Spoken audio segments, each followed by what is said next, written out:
Welcome to my channel, and I'm back with you once again with another video of Microsoft Flight Simulator 24. Nowadays, I'm exploring the AnyBuild's Airbus A350, and in this regard, I'm planning to make a series of videos of this plane so that I can just break down all the information related to this plane into different videos, which will make it easy for you to look for a specific information on my channel. Before this, I've uploaded a video in which I've carried out a complete flight from one airport to another. It's not a tutorial, but it's a complete flight. You can just go and watch that video. Then in another video, I have shown you how to carry out the maintenance for this plane. And now in this video, I will show you how to configure the EFB, which is the electronic flight bag, and the FMS, which is flight management system of this plane. So I will divide this video roughly into 4 major parts. In the first part, I will talk about the options of this plane. Then I will take you to Simbrief and I will show you how to make a flight plan over there. And then I will just come back and make the flight plan over here in the electronic flight bag. And then I will tell you how to configure the FMS. So first of all, let's go and have a look at the options. So once you go to the options, you will have many of the options. So let's start with the aircraft setting. This is the thrust reduction altitude. This is the altitude at which you reduced the thrust of this plane. So once you take off, you either keep the thrust levers at toga, which is take off and go around, or flex to temp. This is another setting, but a reduced thrust for the takeoff. After this altitude, the thrust reduction altitude, you move the thrust levers to climb. And then the thrust levers remain in this position for the rest of the flight. It can be 1000, it can be 1500. I use 1500, but you can change it as per your convenience. Then you have IRS alignment. IRS is Inertial Reference System. It is a system which provides GPS coordinates to the flight management and guidance system. Now, if you keep it at real, it will take 6 to 7 minutes. And if you keep it at fast, then 2 to 3 minutes, and instantly it's done instantly. So right now you can see that there is nothing appearing on, although you have some lines, but in red color, but all the information on the navigation display and the PFD is not available. Reason being, the iris is not on. So if you go to the overhead panel, you will see these 3 knobs, AD iris, which is Air Data Inertial Reference System. You have to move these knobs to nav. So let's move these knobs to nav, 1, 3, and 2. And now you will see that it's carried out instantly. Otherwise, it will take 6 to 7 minutes if you have used this setting real. Then linked instruments, right now, none is linked. You have the option to link the instruments on the captain side and the first officer side. And then also, you can also use this secondary instrument as well. So let's say if I use the captain and first officer, if I change the barometric pressure over here, you will see that it will also change on the first officer side, but it's not changing over here. But if I also select this option, but then it will change everywhere. And if I select none, then I have to individually adjust the barometric pressure. That's it. So you can again select any of the settings as per your convenience. Then rudder control tiller, it's selected to yes. Now this is the tiller. This actually controls the nose wheel of the plane during the taxi. And you can navigate your way through the taxiways using this tiller. Now if you're using a separate controller for the tiller, then you can select no. Otherwise you can select yes. I'm using the Thrustmaster side stick for the Airbus A350, the Captain Edition. And I have this rudder controller in the side stick. So I use the rudders with the side stick. So once I'm taxiing, I can control the tiller with the rudder. So that's why this option enables me to do that. Then there is another setting, auto tiller disconnect. So once you're on the runway, then with the rudder controller, you can control the rudder and the tiller is disconnected automatically. So if you're not using a separate controller for the tiller, then keep both of these options yes, otherwise your plane will not turn left or right on the taxiway. Then ANF auto zoom. This is airport navigation function. It's a built-in function of this plane. You can see the charts over here on the navigation display. Just give it some time. For this, you have to actually have a Navigraph subscription and you have to connect your Navigraph account with the EFB and then you will be able to access it. So it's really helpful once you are taxiing. So if you have set ANF auto zoom to yes, then upon landing, you will automatically see this airport chart. Otherwise, you can keep it at no. It's totally up to you. Auto remove covers, selected no. So before the flight, I have to remove the covers myself. Display type, just keep it at new. And then the default panel state. So right now, auto is selected. So if I start my flight from the parking, then the plane is in the cold and dark state. But if I start my flight from the runway, then it's in this position ready for takeoff. But from here, you can just change the state of the plane. You can also do it from here. If you go over here, you will see panel states, and then you can just like select any of the states. So if you don't know how to start this plane from the cold and dark state, then you can just simply go to this option, ready for takeoff, configure the EFB, configure the FMS, and you can carry out the flight. Let's go back. Now in the OIS settings, you have auto EFB, brightness, self-explanatory, charts type. You can access LENOVO or Navigraph charts.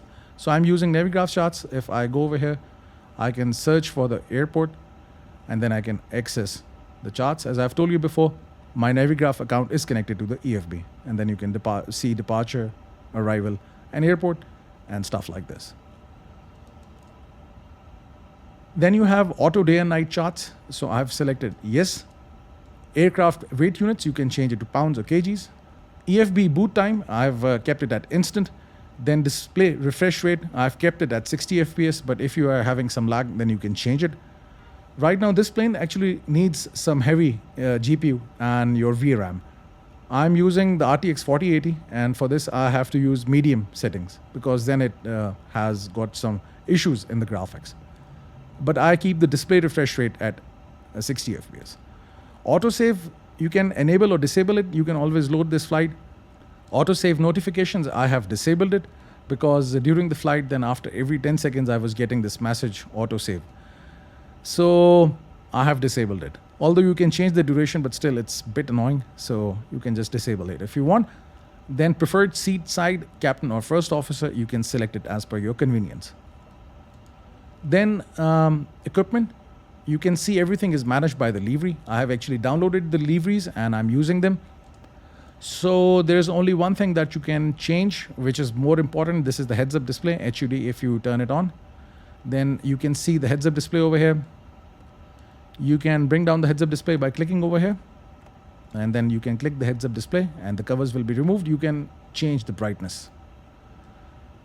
That's it. And plus you can use Shift, W, S, D, and A for left, right, forward, and backward movement, and Q for downward, and E for upward. So you can adjust the view of the heads-up display. That's it. Let me just press Shift Space to reset the position. Then printer, flight plan, and takeoff data. It's automatically printed. If you want the printout, you can keep it at yes. Otherwise, you can select no for it.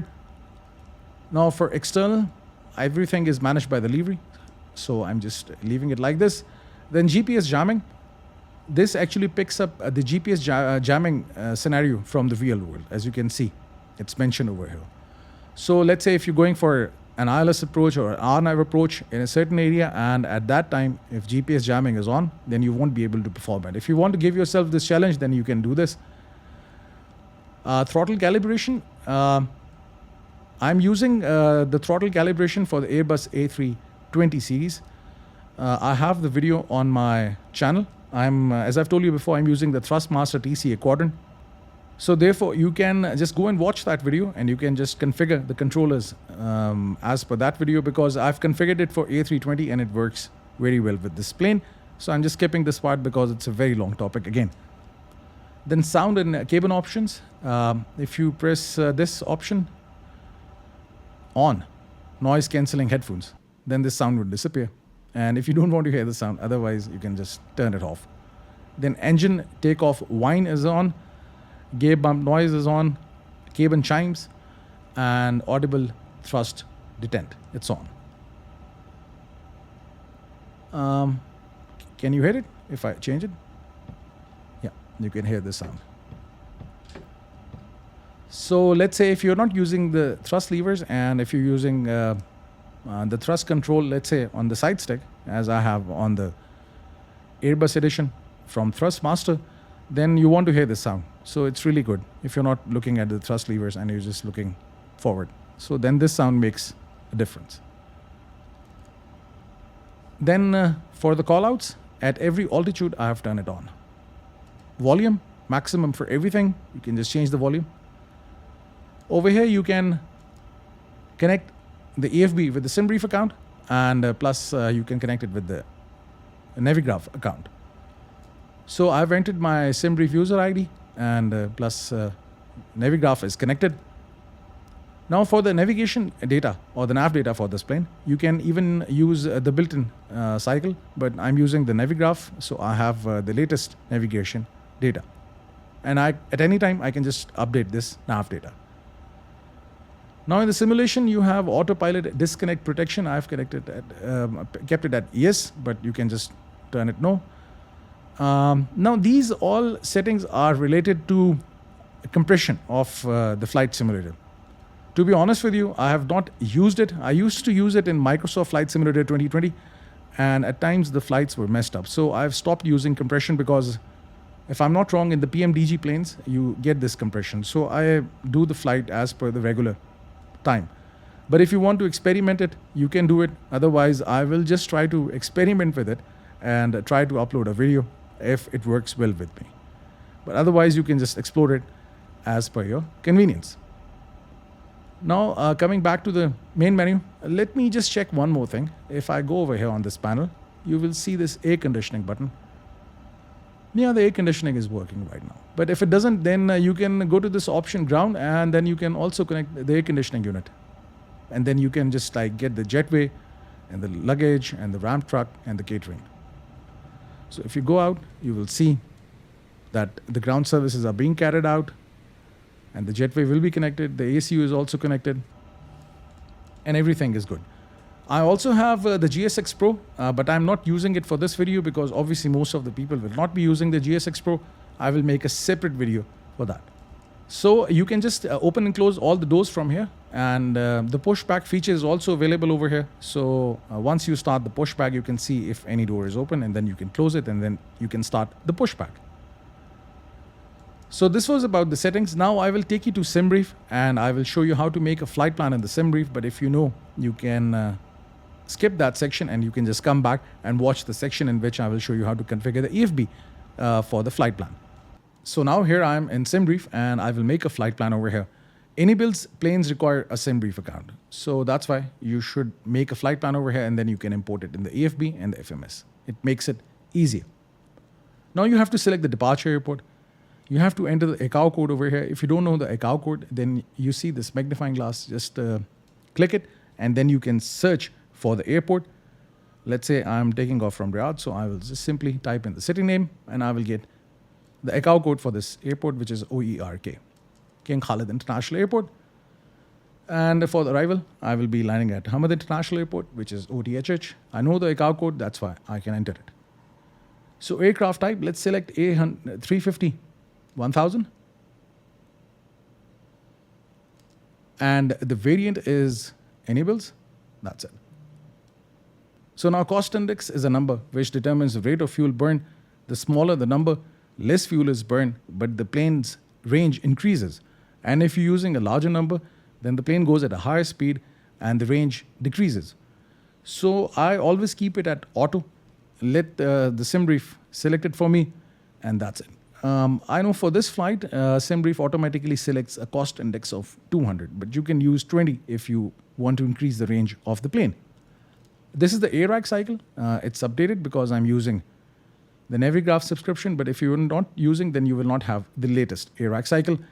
Now, here is the issue. If you don't have the latest ARAC cycle and nav data is not matching with this flight plan, then you can have issues in the flight plan. So that's why you should have a Navigraph subscription. Eventually, you will get it. I'm sure about it. Now, scheduled block time, it's 1 hour and 20 minutes for this flight. Departure runway is automatically selected as per the weather situation, is 33 right for Riyadh and 34 left for Hamad International Airport. And the cruising altitude, again, I keep it at auto. Passengers, let's select full passengers. Otherwise, you can also type in, let's say if you want to take 200 passengers, then you can just type 200. That's it. And the freight is set to auto, and the payload is auto, and everything is there. Then you have fuel planning. Reserve fuel, I always take 40 to 60 minutes of extra fuel. Let's say for this video, I'll keep it at 40 minutes of extra fuel. Now, once I fill in all the information, I will get the flight plan, and this is the flight plan. It has 4 parts: the SID, the star, the airways, and the waypoints.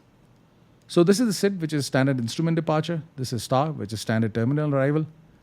Everything appearing in between is your waypoint and airways. Anything in alphabetical value is a waypoint, and alphanumeric is an airway. It's very simple. You can also see this information over here on the screen. If you press this button, you will also get the airways. So what's happening is this, that as a beginner, I just want to take you through this thing. Let's say the first waypoint is ALTAV after the SID. So the rest of the waypoints on your screen, they are determined by the SID. Similarly,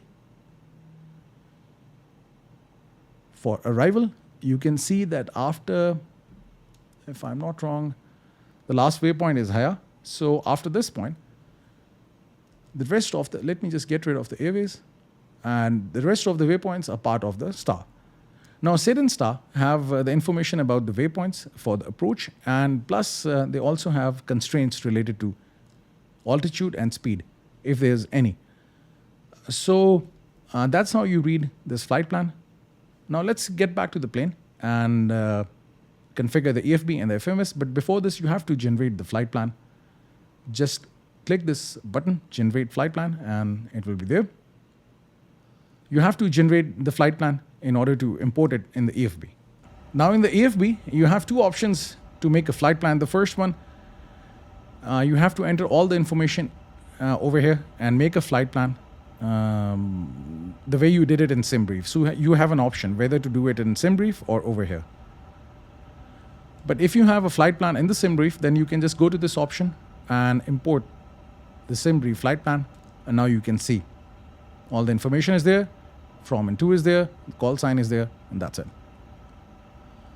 Now you will go to this option, load sheet, and over here you can get the payload and the fuel. So import it from Simbrief. You can set the 0 fuel weight, and now the 0 fuel weight is set. That's it, the cargo and the passengers. And now you can also set the fuel. You can select instant refueling or realistic refueling. I select instant, and that's it.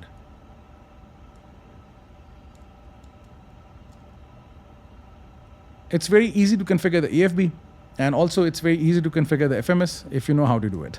But otherwise, it's easy for this plane. Now there is another tab, which is the operational flight plan. You can look at the flight plan over here. If you don't know how to read it, then there is a help available on the Simbrief site. You can just go and consult that help. Otherwise, for this flight, whatever is required, I will just take you through that. You can see there are many sections for this operational flight plan. For routing, for the fuel, you have the summary and everything, and the times and weight, and plus you get the weather information. Everything is there. That's it. Now for takeoff performance, you have to configure the FMS. Otherwise, I can also sync Simbrief and get the data from there. But first of all, I will now configure the FMS, and then I will just come to this option and do the takeoff performance. Now it's the FMS, and on the first screen, you will see the engine type and plus the ARAC cycle. This information is there. It's updated till 6th of August. It's good. Now, if you don't see the screen, then you can just select the FMS one from here, from this menu. If, let's say, if you see this option and you want to go to FMS one, then you can select it from here. Then you have different options over here: flight plan, performance, fuel and load, wind, and initialization. So you have to start it from the initialization. Either you can select initialization from here, or you can select it from here. Let's say if I press this button, you will also get the initialization. Now, first of all, you have to select this option, company flight plan request, and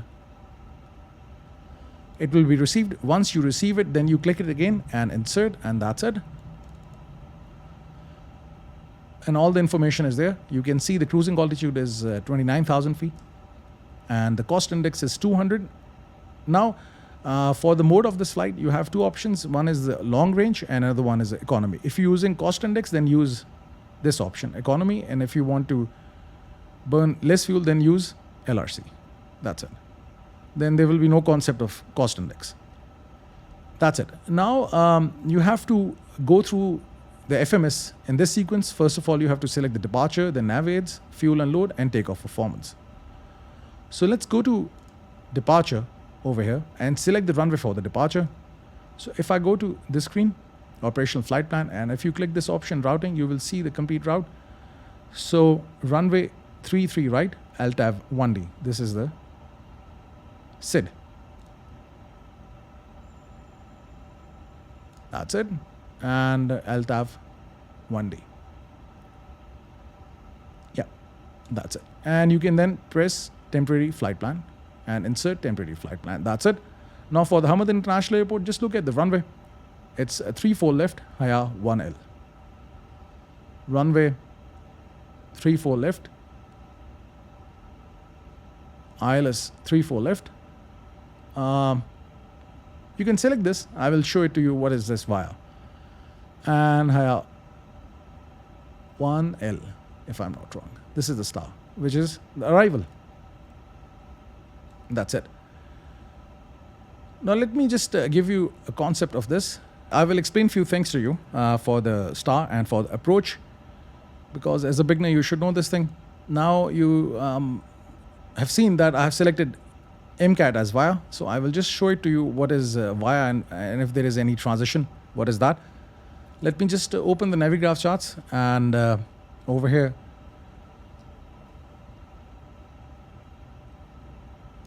I can get the star and plus the approach as well. So that's why it's really important to have the subscription, because reading these charts will make you an expert in flight planning. So you have the arrival procedure, and after the arrival procedure you have the approach. Now there are two things. The arrival ends and the approach starts. That is the transition point, and via, this is the point from where the approach starts. Actually, the approach starts. You can see IF, it's the intermediate fix. So that's why I've selected MCAT. Otherwise, you can just keep it at none as well. But if it's making a difference, then you can just go and look at the approach plate, and then you can select this via. So that's why I just selected that. Let me just clear all the information, and that's it. Now you have the complete flight plan over here.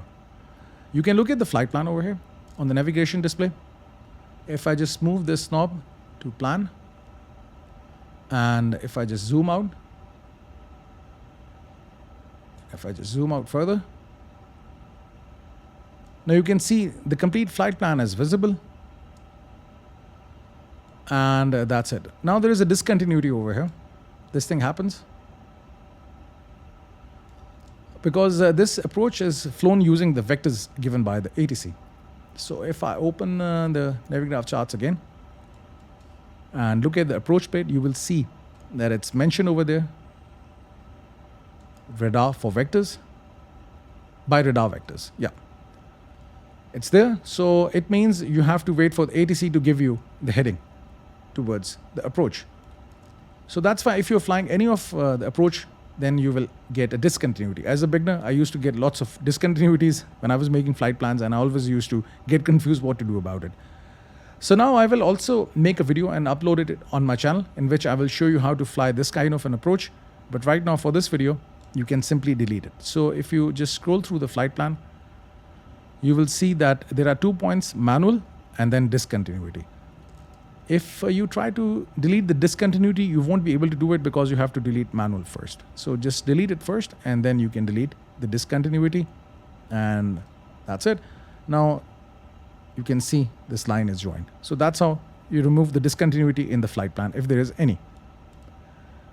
And then the rest of the things are related to the missed approach procedures. I will also do a missed approach procedure for this plane as well in the future.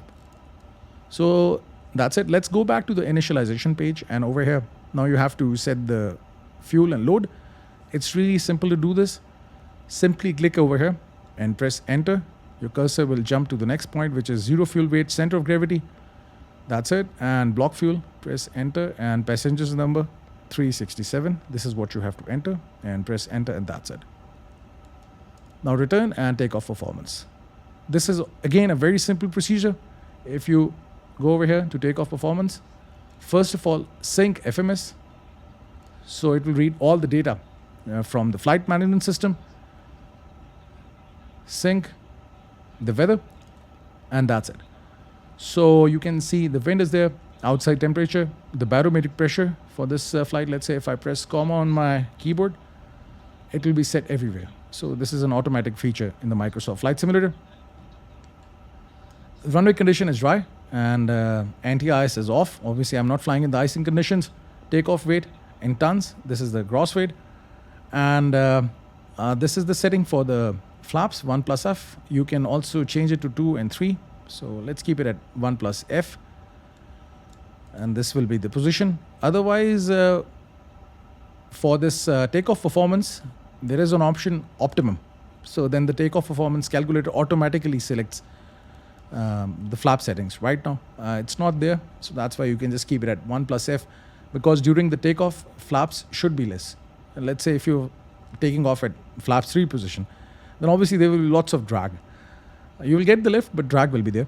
So that's why you have to have optimum settings for the flaps. Air conditioning will be on, and thrust is flex.